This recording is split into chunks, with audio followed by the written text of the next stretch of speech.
வணக்கம். இன்றைக்கி நம்ம பார்க்க போகிற சமையல் என்னென்னு பார்த்தீங்கன்னா, இட்லி, தோசை, சப்பாத்தி, ஊத்தப்பம் எல்லாத்துக்குமே தொட்டு சாப்பிட்ற மாதிரி ஒரு அருமையான வெங்காய கார சட்னி எப்படி செய்யலாங்கிறத பார்க்கலாம். தக்காளி தேவையில்லை.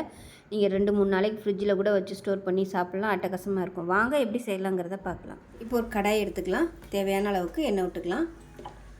எண்ணெய் சூடானதும் கடுகு 1 டீஸ்பூன் சேர்த்துக்கலாம். கடலைப்பருப்பு நல்லா ஒரு 2 டேபிள் ஸ்பூன் சேர்த்துக்கலாம்.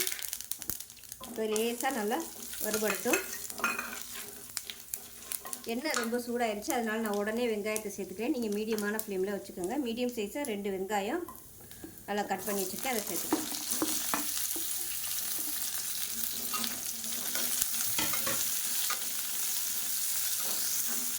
இது கூடவே 10லேருந்து 12 வரமிளகா சேர்த்துக்கலாம். இது எல்லாமே சின்ன சின்னதாக தான் இருக்குது, அதனால் சேர்த்துருக்கேன். இல்லைன்னா கம்மியாக சேர்த்துக்கோங்க. இப்போ வெங்காயம் லேசாக வதங்குது, கண்ணாடி பதம் வதங்கினா போதும், ரொம்ப வதக்கணும்னு அவசியம் இல்லை. இதில் ஒரு கைப்பிடி புதினா சேர்த்துக்கலாம். அதே மாதிரி ஒரு கைப்பிடி கொத்தமல்லியில் சேர்த்துக்கலாம். ஒரு கைப்பிடி கருவேப்பிலையில் சேர்த்துக்கலாம். இப்போ இதில் புளி சேர்த்துக்கலாம். தக்காளி சேர்க்காதனால இந்த அளவுக்கு ஒரு 4 கொட்டை அளவுக்கு புளி சேர்த்துக்கலாம். இப்போ இதையும் சேர்த்து நல்லா வதக்கிக்கலாம். இதில் கொஞ்சமாக உப்பு சேர்த்துக்கலாம். இப்போ வெங்காயம், தக்காளி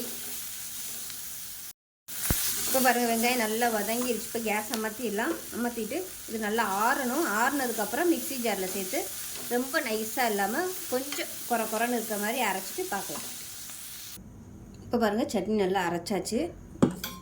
இப்போ அதே பேனில் தாளித்து விட்டுக்கலாம். கொஞ்சமாக எண்ணெய் விட்டுக்கலாம். எண்ணெய் நல்லா சூடானதும் 1 டீஸ்பூன் போல் கடுகு சேர்த்துக்கலாம். கொஞ்சமாக ஒரு 3 வரமிளகா விதையை எடுத்துகிட்டு கிள்ளி வச்சுருக்கேன், அதையும் சேர்த்துக்கலாம். இது கூடவே கருவேப்பிலை கொஞ்சம் சேர்த்துக்கலாம்.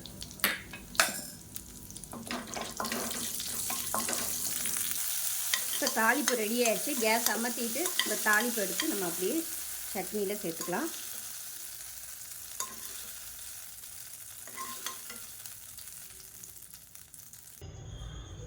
இப்போ பாருங்கள், அருமையான ஒரு வெங்காய கார சட்னி ரெடி ஆயிடுச்சு. ஸோ இதே மெத்தடில் செஞ்சு பாருங்கள். இட்லி, தோசை, ஊத்தப்பம் எல்லாத்துக்குமே அருமையாக இருக்கும். செஞ்சு பார்த்துட்டு எப்படி வந்துச்சுங்கிறத சொல்லுங்கள். வீடியோ பிடிச்சின்னா லைக் பண்ணுங்கள், கமெண்ட் பண்ணுங்கள், சேனலை சப்ஸ்கிரைப் பண்ணுங்கள், பக்கத்தில் பெல் பட்டனையும் ப்ரெஸ் பண்ணுங்கள். நன்றி.